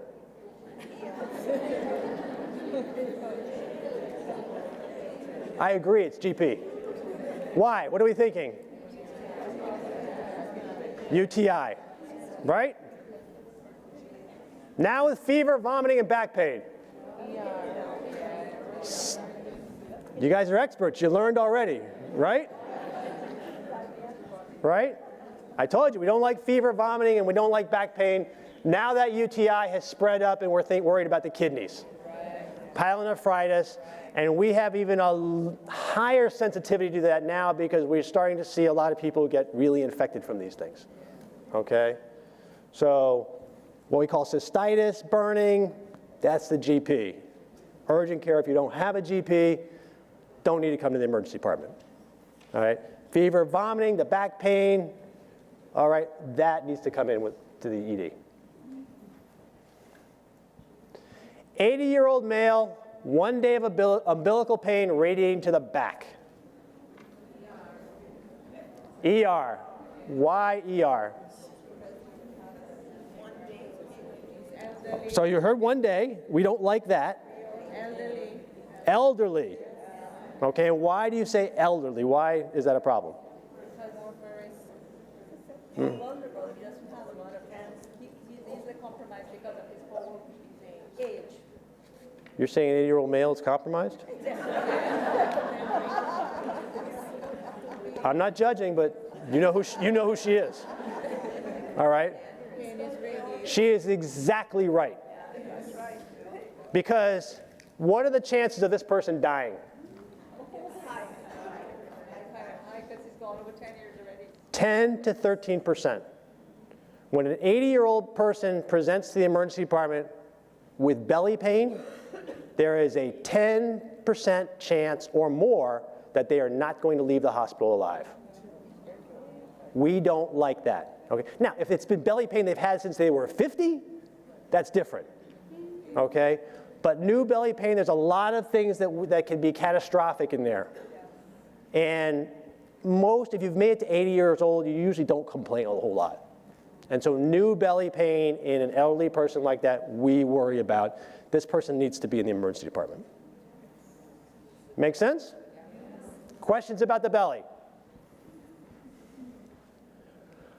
38-year-old male, 3 days of cough, congestion, muscle aches, and he says, I'm dying.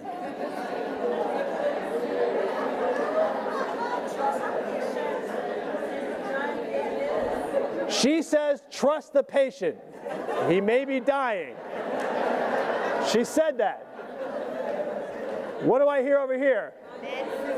What? Uh-oh. What do I hear? Husband says he probably needs to go to the morgue. Husband says he needs to go to the morgue.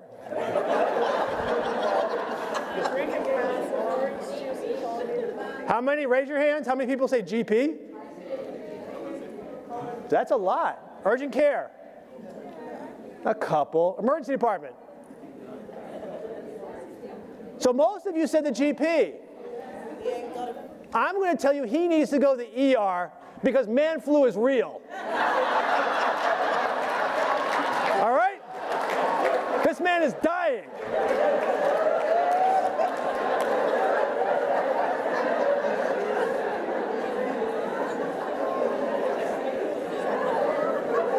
Understand that, okay?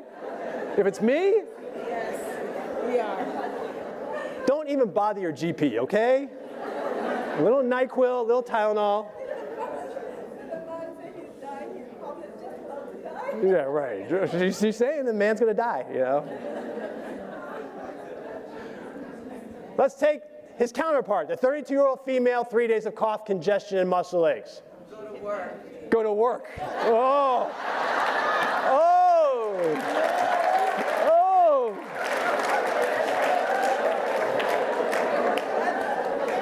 Rough crowd. Rough, rough.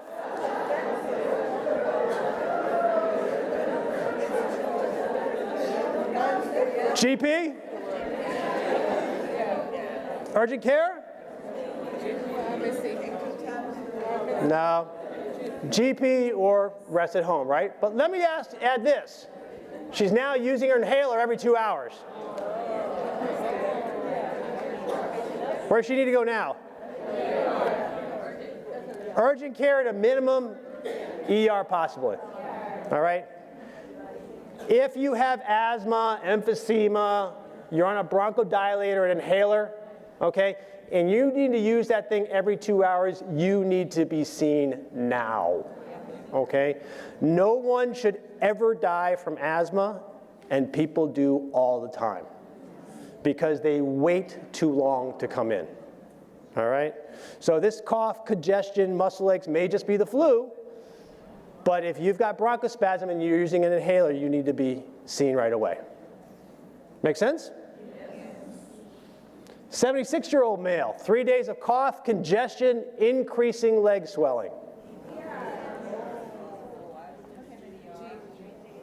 I hear GP, I hear ER. What are we concerned about? So heart and lungs, you've covered just everything. Back here, what do we think? ER, why? So I heard swelling in his legs over here. Right, so what are we worried about? If it's new swelling in his legs, I'm starting to worry about the heart. All right, so cough, congestion could be a cold. It also could be fluid backing up in his lungs. All right, the legs have always been swollen. That's different. Still could be, but less likely, right? But new swelling with 3 days of cough and congestion, you got to start thinking this may not be a flu or a virus or something like that, that this could be congestive heart failure. Make sense? So urgent care probably at a minimum, okay? I don't even have a problem if you call the GP and say, can I be seen tomorrow? All right, but don't wait 3 weeks, those kind of issues.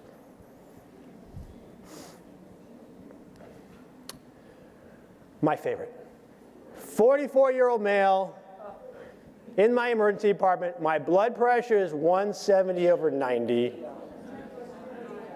And I ran out of my medication 2 weeks ago. And I itch in my privates.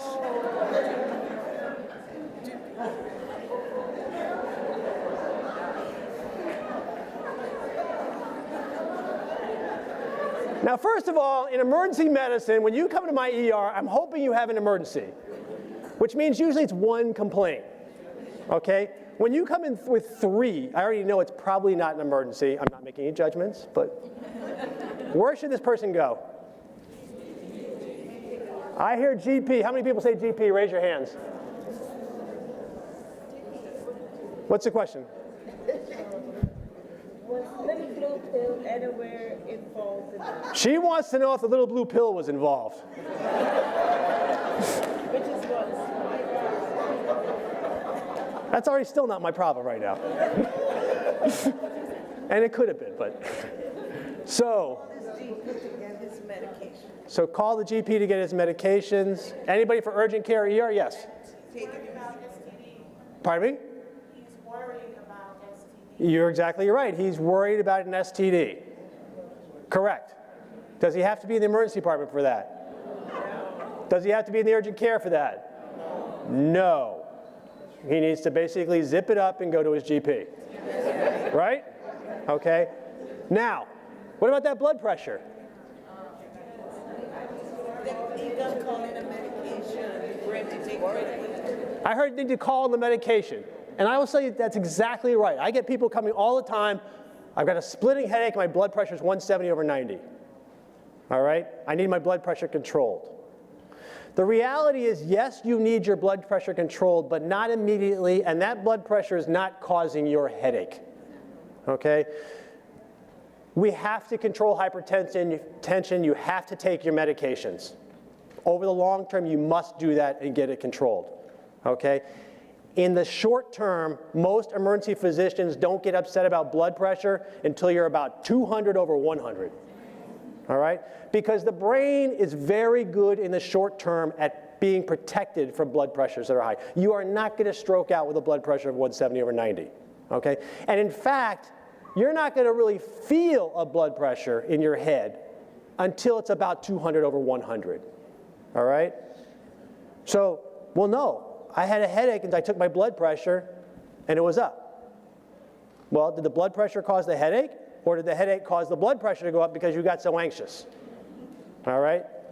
So blood pressures we don't get upset about. And if you come in with 170 over 90 to my emergency department, you're going to leave with 170 over 90 from my emergency department. Because it's going to go down after you leave anyway, a little bit. It needs to be taken care of in the GP. Out 2 weeks of medications, we need to restart his medications. That can also be done at a GP, okay? STD screenings can be done also at the district health center. They can be done at the GP. They do not have to be done in urgent cares or emergency departments. Make sense? Another nemesis, back pain, right? What do you want to know about back pain? Because we see that all the time. On my list, you saw there were a number of people that had back pain. Injury. Exercise, how often, very good. What? Pardon me? Type of job, okay. But where does that back pain go? Who can see that? Who should be treating that? A chiropractor. Here's what I'm worried about, okay? If this back pain comes with a fever, if you are incontinent, means you can't hold on to your pee or your poop, right? You're losing control of your bowels. If you tend to be dragging a leg all of a sudden, you know, you can't lift that leg up, all right? Or if there's been trauma, you were just in an accident, you fell from 10, those are the folks that I need to see in the emergency department, all right? Because those are more concerning, that there could be neurologic injury. The reality is 90% of back pain is back pain, okay, that we all experience. Unless you get an epidural. Well, if you just recently had an epidural and you still have back pain, then you may need to be seen again, okay? If you give the epidural, the back pain's gone, but what we're looking for is there something emergent we need to deal with right away? And these are the kind of symptoms that if you have that, we probably should see you right away. Otherwise, the back pain can be taken care of in the GP. If it's really severe, it can be taken care of in the urgent care. It probably does not need to come to the emergency department, as much as we see a ton of it, all right? And everybody's worried about, everybody wants an MRI. Okay, I got my back pain, I want an MRI. They're not allowing us to do that anymore in the United States. And the reason is because 90% of the studies you do on back pain are worthless. You spend a lot of money and they don't make any difference in what you do with the patient, all right? And so you spend all this money and all this radiation, and I will tell you right now, I have seen CAT scans and MRIs that are pristine, and the patients, they're screaming in pain. And there are others that look like this person should never walk again, and they're running marathons. The problem is they don't go together. So we're finding that most of the imaging is worthless unless you have those kind of symptoms. Have those kind of symptoms, you probably should be seen sooner than later. Actually, you just need to be seen really soon if you're dragging a leg. Those kind of issues. Question? So you're thinking of kidney involvement, bowel problems, No. nerve damage to, okay. So I'm actually not thinking of kidney problems. You're close, but what I'm actually saying is all of these suggest, except for fever, all of these suggest that you are involving the spinal cord itself, okay? Back pain is a nerve root, it's the disc, those kind of issues. But if we're squeezing the spinal cord itself, that's a problem. And fever with these kind of symptoms makes me suggest that maybe you have an infection around your spinal cord. Okay? So that's what I'm worried about. All right? A little nerve root, I'm not worried about. I've had that for 30 years. It comes and goes. I do my exercises, I do my yoga, it stays at bay. All right? But any of these symptoms suggest there's something more severe that needs to be dealt with. Make sense? All right. Let's talk about stroke. We're all worried about stroke now and all these symptoms, okay? A caveat here. We talk about loss of balance. We talk about headaches. We talk about dizziness. All of this is sudden onset, okay? You're fine 1 minute and bang, you're spinning. Or boom, you can't walk properly, okay? Or bang, the headache comes out of the blue. That's a symptom possibly of a stroke, and that needs to go where? To the ER, exactly, okay? Not, I've been dizzy for 2 weeks, and I still go to work, okay? Not, I feel a little unsteady, but I still can walk to the bus and all that kind of stuff, right? Same thing, sudden onset of blurred vision. Not, I need to get my eyes checked. Sudden onset of blurred vision. One side of the face starts drooping. We've seen all that, right? Sudden onset again. That's what we're worried about with stroke. If it's been going on for the last 3 years, it does not need to be seen all of a sudden at 5 o'clock in the morning.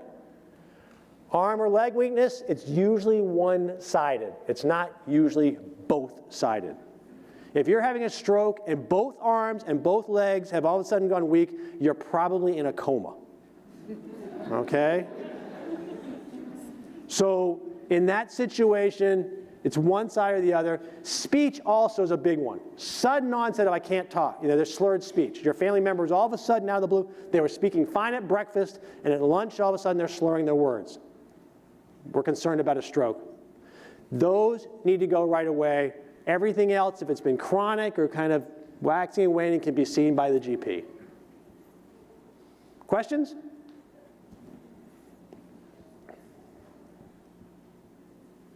All right. An homage to fevers, okay? And an homage to my pediatrician wife right here, Dr. Tina Carroll Scott. Children do not lie. That's my first rule in emergency medicine, okay? And if you treat the fever, you may have a different child. So before you run into the emergency department, okay, because the child is not acting right and they have a fever, just follow this guy, which I found online, all right? You give them, they're in the yellow and they look uncomfortable, irritable, you treat them with Motrin or Tylenol and they get better, it can wait, okay? They're kind of in the red, especially we don't like fever in kids under 2 months of age. All right, under 2 months of age, we probably need to see that child in the emergency department. We should. But most others, it's call your pediatrician. Make sense? Everybody agree with that? Now, the first rule is children do not lie. The second rule is adults lie all the time. All right? Are you sure your temperature was 108? Yes, it was 108. Not 100.8. No, it was 108. All right? So this works really well in kids. It doesn't work as well in adults. However, understand, fever is a good thing. It's your body's natural response. But it makes us feel terrible. So you can still treat your fever. Treat your fever, see how you do. Doesn't get better, you need to be seen. You feel better, it can probably wait and talk to your GP if it persists. Make sense? Visuals, what do we see here? Burns, okay, so we got that right. So the one on the left looks like it's on the wrist there, right? The one on the right looks like it's on the hand. One on the left, where do I need to get that treated?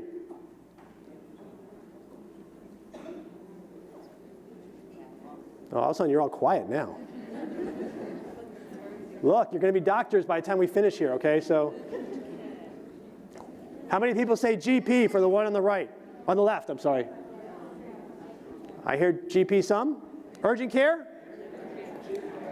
Urgent care? ER.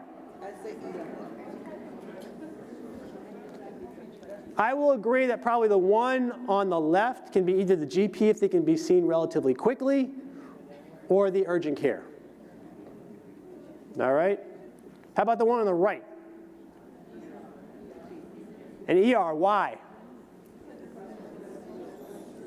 Because it looks ugly? Is that what it is?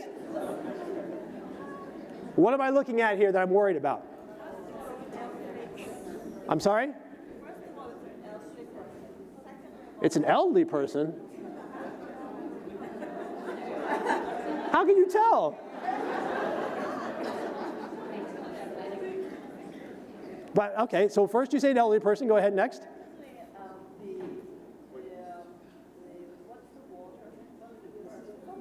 Yeah, that big blister, that, right? Okay, so prone to infection if the bubble bursts, right?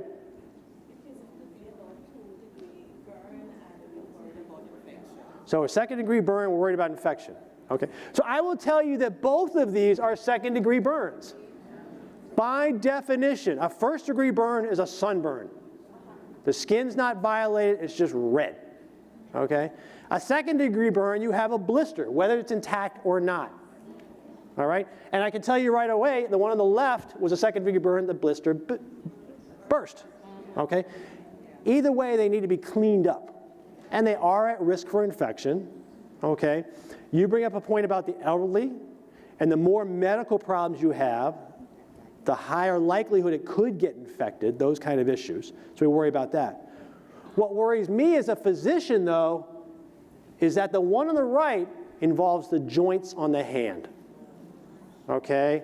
Once you involve a burn on joints, especially on the hand, now this is more severe, and it needs to be taken care of very carefully. All right? Because otherwise, as it starts to heal, you start to get contractures, and you lose the functioning of that. So it needs to be taken care of properly sooner than later. So we worry about burns on the feet and the hands, also because they heal, it's more difficult for them to heal, just the way the blood flow works, those kind of issues. If they cross joints, we worry about that. If they are around the groin, or if they're around the face, where you worry about oral, airway, all those kind of things, those should be seen in an emergency department right away. But the one on the left, which is not really involving a joint, it's just on the arm, you can bandage it at home, have the GP check it the next day, could be seen in urgent care, does not need to be seen in an emergency department. We learned something? Good. Ooh. You name the sport, this is going to happen. The dinner fork deformity, it's broken wrist. All right? They look the same, right? So the one on the left needs to be seen where? Why ER? So? Can your urgent care deal with this? They probably could. Okay? If your GP happens to be an orthopedist, they can deal with it too. You know? The reality is the one on the left, it needs to be reduced, but most ED physicians can do that. A lot of physicians can know how to do that. You can actually do that in an urgent care. Okay? So why did I give you the one on the right? Because it looks the same, right? And I will tell you right now, the right one needs to go to the emergency department. The skin is broken. But this guy on the left has something down by the elbow. But that's nothing, she says. And she is exactly correct. So the one on the right has the skin broken right where the break is. That means by definition it's now called an open fracture. If it's an open fracture, that means the bone most likely popped out and popped back in. Okay, the bone broke the skin. Okay? It may have gone back in, but now it's at high risk of infection. These frequently require antibiotics and frequently go to the operating room to get cleaned out so they can be set properly and you clean out any infection that gets in there.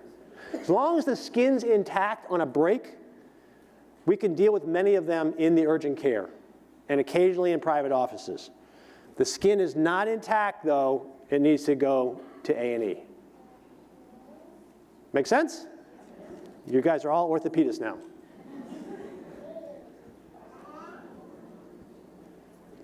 Kid on the left. What do you guys see?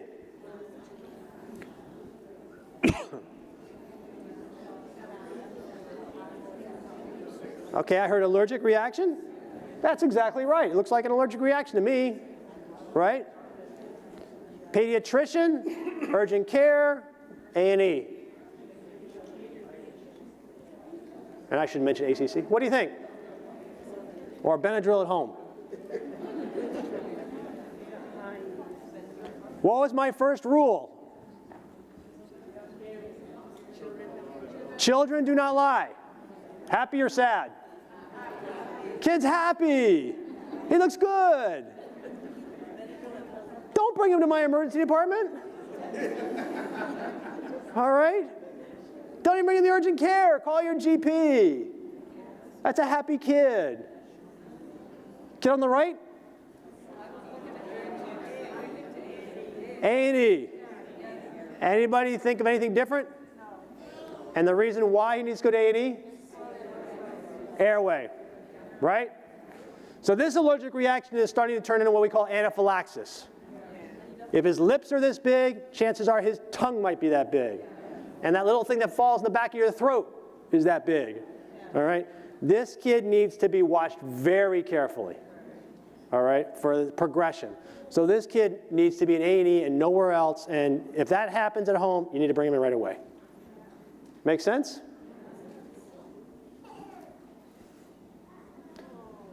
All right, what do we see here? It's not the same kid. So top right, what do you see? Cellulitis. I heard cellulitis, which is an infection of the skin. Okay, a little bacteria gets under the skin, gets in there. It's a well-circumscribed area of redness sitting on top of that foot. Right? Where does this patient need to go? I heard GP. Anybody else disagree? Urgent care? I won't fault you if you go to urgent care, but I think GP is also good. I'm sorry?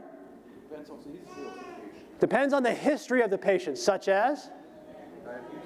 Diabetes. Okay? So I will give you that. Diabetics are much worse, especially when you have an infection on the foot. Okay? But unless the sugar's out of control or they have fever, right? Which that probably doesn't because it's well localized, it can still be treated as an outpatient and probably still be treated at a GP or an urgent care. Okay? Now, lower left, I'll tell you that's a kid's shoulder. Just to kind of orient you there, okay? A little more concerning? Why? Pardon me? Looks like a vaccination reaction. I guess it could be. It's a pretty, I don't want to take responsibility for that vaccine. GP, urgent care, ER. I heard urgent care, I heard ER. I'd be a little bit more concerned, and I won't fault the urgent care. I probably won't fault you for the ER either because you're starting to have, the skin is starting to peel. All right, so is this getting worse? We might want to look at that. Okay, is this a staph infection, those kind of things. All right, probably don't really want to wait. And if the GP is open, that's fine, talk to them. You might be, because if the kid's bouncing off the walls and looking great, it may just be antibiotics, but it has to be watched closely. Lower right, that's a hand. Where does that patient need to be? ER? Anybody else disagree? Why are you so worried about that hand on the right, lower right?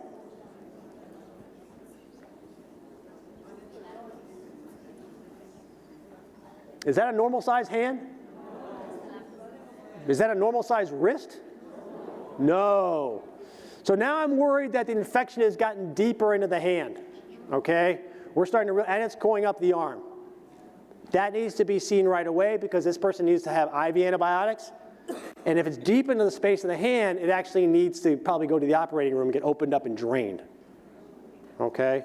So if our hand starts to really swell up, our feet start to really swell up, okay, starts to spread up the arm, those are the ones we need to get on top of very quickly. They should be an A&E. Questions? Doing well here? Oh, okay. How do I go back? All right. This is out of Alberta, Canada. To whom it may concern, John Smith has had, by their own request, a cold today and sensibly stayed home from work rather than spreading this to his colleagues and customers. I have no test for the common cold and therefore believe him or her. However, you feel his time and mine should be wasted by making him sit in the walk-in clinic for hours and me spending time writing a sick note that I could be spending on people who genuinely need my attention. If you need a sick note, where should you be going? Right, don't come to the ER. Don't come to urgent care, all right? If you really need a sick note, call your GP, please, okay? This is one of the things that actually ED physicians hate, all right? Because you want, and I mean, I will sit there and write notes for you to go back to work because I want people to go back to work, all right? Don't come to me and say I need a sick note because I need another 5 days off, all right? And I didn't see you originally and I'm not your doctor. That doesn't work, all right? But this was a special request. Apparently that's a problem here, as it is a problem in Canada, as it is a problem in the United States, okay? Enough said about sick notes. So if you have questions, there's a whole lot of resources online because obviously this problem has not been figured out. There's lots of different guides that you can use to look. Do my symptoms basically need to go to an urgent care, the regular physician, ED, and they all have the same thing, okay? And kind of what you look at here, like on the left, is what are the adjectives that are being used to describe your symptoms, okay? Severe, significant, serious, all right? Sudden, fever, nausea, vomiting, all those kind of things, okay? That leans you more toward the A&E realm and less toward the urgent care, okay? Urgent care, mild fevers, minor burns, cold and flu symptoms, okay? And there's lots of different ways. This is out of Ohio. There's graphics you can use, whatever floats your boat, okay? But it's still the same, you know? Again, in deference to my wife here, this is a great one for pediatrics, all right? I specifically like the upper left, where as a general principle of thumb, turn to your pediatrician's office first, even after hours, okay? Remember that most pediatricians really want to keep kids out of the urgent cares, out of the emergency departments, and are usually accessible. And now with telehealth and stuff like that, that's available to them, it's much easier for them to be available all the time. I know, okay? I also like in the red, halfway down on the right, if it's a snake bite, come to the emergency department, okay? It's not, don't wait and call a pediatrician. But that's a nice guide that you can use in that situation. And there's the same for adults. Primary care, urgent care, emergency. Again, severe symptoms on the right, lesser so on the left. Things like pregnancy test, bladder infection should be going to the GP, chronic conditions, that hypertension, even headaches and migraines, okay? If you have a long history of headaches, it is highly unlikely that turned into a brain tumor overnight, all right? The sudden onset of a headache in someone who doesn't usually get headaches bothers me more.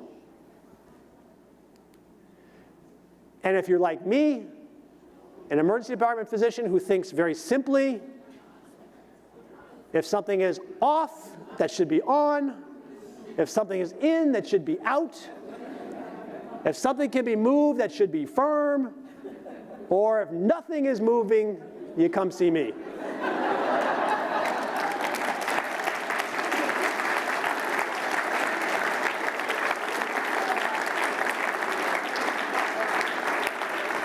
I think we have a couple, few minutes for questions. Yes?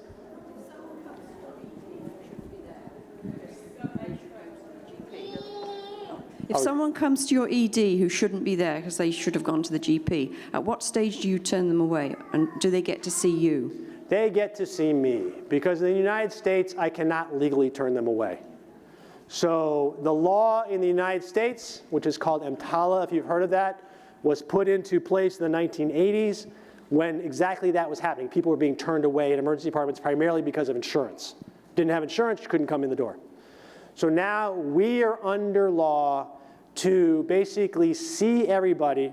We can't even discuss payment until after I have confirmed that your emergency condition has been stabilized, which basically means I had to figure out what's going on anyway. So I have to see you and I can't discuss it otherwise. We are probably the only business in the world that is allowed to do that. You can't go into McDonald's and say, give me 3 cheeseburgers, I may pay you tomorrow. That doesn't work. Okay, we have to do that. And it's a good law overall because we are the safety net. To the tune in the United States right now of 140 million visits a year. All right, but it becomes a problem. What you're starting to see though is that emergency departments and urgent cares are lining up side by side. Hospitals are putting them in so I can move you right over there. All right, and we're kind of looking at something, can we do something like that? Because it's not fair to the patient either, because we do charge a lot more in the emergency department than we charge in the urgent cares. Now the reality is for some people who have no insurance, we are the only care. And that's, as was said previously, I went into medicine for that. That's what I do, I take care of people, okay? And so we are always going to be the safety net. We see ourselves as a safety net. But if we can steer you in the right direction, it's better for everybody because we don't see these delays and you're not gonna get hit with a bill, or as big a bill. Thanks, Dr. Scott. Great talk. I'm an emergency physician from Canada, and the government obviously is very motivated to have ER avoidance strategies there. So they actually tried this in terms of educating patients to self-triage, even though the medical community had lots of trepidation, because the one evidence we do have is patients are really poor at self-triaging. And it turned out to be an epic failure. And as you can see, even here from healthcare professional, there's some variability in what should go to emerge as unsurety. So, because it's not something that can be easily taught over time. So I just wanted, the question I guess is, what are your thoughts about leveraging technology, maybe using telemedicine as a first step to triage if you're not sure? Maybe on the other end as an experienced triage nurse or something of that sort. And we have been trying to do that as well. So for instance, in Baptist Health South Florida, amongst that huge list of resources you have, doors that you can open up, we have Care on Demand, which is literally a telehealth program where somebody can look at you and say, do you need to go to the emergency department, urgent care, can this wait? We are trying to get people to do that, okay? And there are some people that will, again, like I said here, the 80-20 rule. You know, if I can just get 80% of the people to make the right decision, I'll be perfect. Right now, we're not even at 50, okay?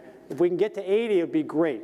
Telehealth really offers us that, and where that is most evident is in the pediatric world. That is where you're seeing drops across the country in pediatric visits to emergency departments because the pediatricians are using telehealth. And realistically, it works better because of rule number 1. Kids do not lie. Put the kid on the phone. Let me see the kid on your phone. You can wait till tomorrow. Can I intervene for 1 second? I'm actually here and I have an app where I do telemedicine and I have patients actually texting me and sending photographs right now of their child who has pink eye. Their child who has pink eye, or there was one patient who sent me a picture of a child that had ringworm, and I'm giving advice, you know, in this conference, you know, outside of Miami, and preventing them from going to urgent care. So I've just prevented 2 visits already, that can be taken care of very easily at home. So I'm very big into telemedicine. I've been doing it for about a year, and it has helped me tremendously as far as keeping patients out of urgent care and the emergency room. And care has been so much better. So I'm a big proponent of telemedicine. And I'm going to have to close because we're running out of time, but I think there'll be the time at the end, after the panel discussion. Rule number 2, Adults lie. Doesn't work as well. Can I get a big round of applause, Dr. Scott? I have a gift for you. Nobody move. Everybody stay. Nobody go. Larice, I see you going. Larice. All right, Dr. Scott, thank you so much. I think that was an incredibly informative presentation. It was also entertaining. The man flew Israel, I know. But everyone, just remember the presentation will be available on the website after the conference, because I know there was a lot of really useful stuff up there. I saw a lot of people taking shots with their phones. It'll be up there. But Dr. Scott, thank you so much for sharing that with us. My pleasure. A lot of fun. Thank you so much. How's everybody doing? Everybody, I think that was some fantastic information. I know everyone sitting there and thinking, okay, next time I know. A lot of fun. So I have a very important thing that I need to do now. I need to ask Miss Lizette Yearwood to please come up to the podium. Lizette, if you would come up, and if everyone could please give her an enormous round of applause as she comes up.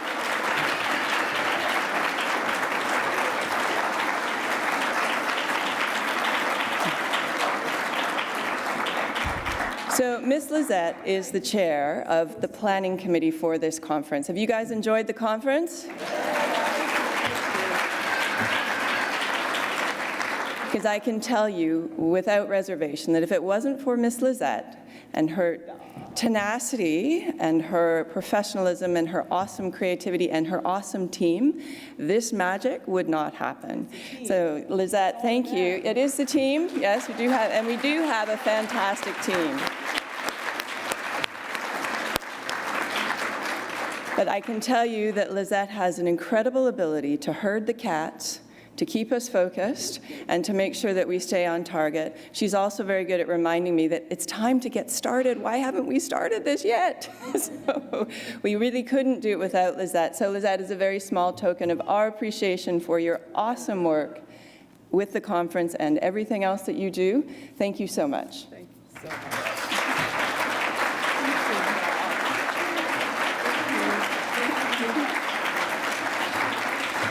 All right, so I will release you now for the coffee break, but just remember, this is your last chance for your flu shot. It's your last chance at the conference to sign up for the patient portal. You can get a health check while you're eating the snack. And make sure, too, that you visit our exhibitors and sponsors and tell them thank you for their support of the conference. We'll see you back here in 15 minutes, 11:15. We'll see you back here.